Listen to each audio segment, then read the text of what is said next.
आज पूरी दुनिया ने पहली बार प्रधानमंत्री नरेंद्र मोदी को इतने गुस्से में देखा होगा। पहलगाम हमले को लेकर पहली बार उन्होंने आतंकवाद और उनका समर्थन करने वालों के खिलाफ इतना सख्त बयान दिया है। आप सोचिए, पहलगाम में हुए आतंकी हमले ने पीएम मोदी को इतना आहत किया। वो सऊदी अरब का दौरा बीच में खत्म करके आए। उसी वक्त गृह मंत्री अमित शाह को बड़े एक्शन के लिए उन्होंने आदेश दिए। हमले के 2 दिन के अंदर ही पीएम ने आतंक के खिलाफ भारत का एक्शन प्लान पेश कर दिया। भारत के इस कदम से आतंकवाद के गढ़ पाकिस्तान में खलबली मची हुई है। सीसीएस की बैठक, पाकिस्तान की चिंता भारत की कूटनीतिक चालों से ज्यादा वो एक्शन है जिसके बारे में आज पीएम मोदी ने इशारों इशारों में कहा है। प्रधानमंत्री नरेंद्र मोदी ने आज मधुबनी में पहलगाम हमले में शामिल आतंकियों को खुली चेतावनी दी। पीएम मोदी ने आतंकियों और साजिश में शामिल उनके पाकिस्तानी आकाओं को कह दिया कि वो चाहे दुनिया के किसी भी कोने में छिप जाए, उन्हें मिट्टी में मिला दिया जाएगा। आज प्रधानमंत्री मोदी ने केवल देश के लोगों को ही नहीं, पूरी दुनिया को इशारों में बता दिया कि अब भारत कुछ ऐसा करने वाला है जो पहले कभी नहीं हुआ। हम आपको सबसे पहले प्रधानमंत्री नरेंद्र मोदी के भाषण का वो हिस्सा दिखाते हैं जिसने पाकिस्तानी आतंकियों को ही नहीं, अंतर्राष्ट्रीय आतंकी संगठनों को भी दहशत से भर दिया। जिन्होंने ये हमला किया है, उन आतंकियों को और इस हमले की साजिश रचने वालों को उनकी कल्पना से भी बड़ी सजा मिलेगी। अब आतंकियों की बची खुची जमीन को भी मिट्टी में मिलाने का समय आ गया है। India will identify, track and punish every terrorist and their backers. We will pursue them to the ends of the earth.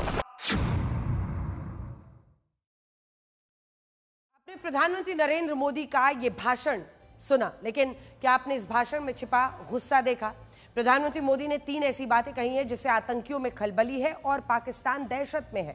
पहली बात, कल्पना से बड़ी सजा मिलेगी। अब सवाल यही है कि अभी तक जो कुछ किया जा चुका है वो कल्पना से बड़ी नहीं है। ऐसे में क्या सोच रही है इस वक्त मोदी सरकार? और सवाल यही है कि कल्पना से बड़ी सजा क्या हो सकती है? दूसरी बात जो पीएम ने कही, मिट्टी में मिला देंगे। अब सवाल यही है कि यहां से पीएम आखिर क्या अगला एक्शन लेने वाले हैं? सबकी नजर इसी बात पर है क्योंकि कूटनीतिक तरीके से हमने एक डिप्लोमेटिक स्ट्राइक तो बीते दिन ही कर दिया है। सिंधु जल संधि को रोककर, अटारी बॉर्डर को सील करके, वीजा पाकिस्तानियों का रोक के, और इसी के साथ जो राजनयिक वहां पर है उसको स्केल डाउन किया गया है, उनको वापस जाने के लिए कहा जा रहा है 48 घंटे के अंदर। तीसरी बात जो पीएम ने कही, पृथ्वी के आखिरी छोर तक पीछा करेंगे। यानी आज के हाल के दिनों में आपने देखा होगा, चाहे तहव्वुर राणा हो या फिर ऐसे तमाम आतंकी हैं जो भारत में आतंकी वारदात को अंजाम देकर फिर पाकिस्तान से लेकर अन्य देशों में जाकर छिप जाते हैं, उनको वहां से खींच कर लाया जाएगा। और अगर दुनिया के पृथ्वी के अंतिम छोर तक भी जाएंगे तब भी उन आकाओं को खींच कर लाया जाएगा। कई लोग इसे सीधा पाकिस्तान, पीओके, इन तमाम जगहों से भी जोड़कर देख रहे हैं। पीएम मोदी ने खुली चेतावनी दी है कि अब की बार आतंकियों और उसके समर्थकों का वो हश्र होगा जिसकी उन्होंने कल्पना तक नहीं की। यानी भारत कुछ ऐसा करने वाला है जो कल्पना से परे है, और यही बात पाकिस्तान को डरा रही है कि भारत क्या करने वाला है। प्रधानमंत्री नरेंद्र मोदी ने आतंकी हमलों के बाद अपने भाषणों में जब सख्ती दिखाई है तब कुछ बड़ा हुआ है। और इसीलिए 18 सितंबर साल 2016 को जब उरी में आतंकी हमला हुआ था, इस हमले के 6 दिन बाद 24 सितंबर को प्रधानमंत्री नरेंद्र मोदी ने केरल में हमले की निंदा की, सख्त एक्शन लेने की बात कही थी। इस संबोधन के केवल 4 दिन के बाद 28 सितंबर को भारतीय सेना ने पीओके में घुसकर सर्जिकल स्ट्राइक्स कर दी। याद कीजिए, 14 फरवरी 2019 पुलवामा में सीआरपीएफ जवानों की बस पर अटैक हुआ था।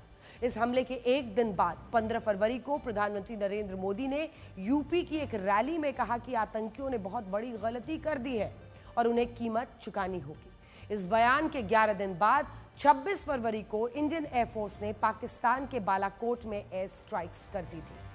अब 2 दिन पहले 22 अप्रैल को अगर आप देखें तो पहलगाम में आतंकियों ने 28 लोगों को हिंदू होने की वजह से मार दिया था। इसके हमले के 2 दिन बाद देखिए, इस हमले के प्रधानमंत्री नरेंद्र मोदी आतंकियों को मिट्टी में मिला देने की बात उन्होंने बिहार में जाकर कही है और अब पूरा देश ये जानना चाहता है कि अब की बार क्या होने वाला है। कल भारत ने कुछ ऐसे कदम उठाए हैं जिससे आतंकियों के मददगार पाकिस्तान की दिक्कतें बढ़ गई हैं। कैबिनेट कमेटी ऑन सिक्योरिटी की बैठक में कल 5 बड़े एक्शन जो लिए गए हैं वो आज हम आपके लिए डिकोड करेंगे। इस एक्शन से पाकिस्तान में खलबली मच गई है। भारत ने सिंधु जल संधि इंडस वाटर ट्रीटी को स्थगित कर दिया है, अटारी बॉर्डर बंद कर दिया है, सार्क वीजा एग्जेम्पशन स्कीम के तहत मिलने वाला वीजा पाकिस्तानियों के लिए रद्द कर दिया है। पाकिस्तान उच्चायोग के सैन्य सलाहकारों को भारत छोड़ने के लिए कह दिया है। भारत ने अपने उच्चायोग में कर्मचारियों की संख्या 55 से 30 कर दी है। देखिए, आज देश के बहुत से लोगों को यह लग रहा होगा कि भारत के ये कूटनीतिक कदम बहुत कारगर नहीं है, लेकिन सच यह है कि कुछ बड़ा करने से पहले भारत की इन 5 कूटनीतिक चालों ने पाकिस्तान को बुरी तरह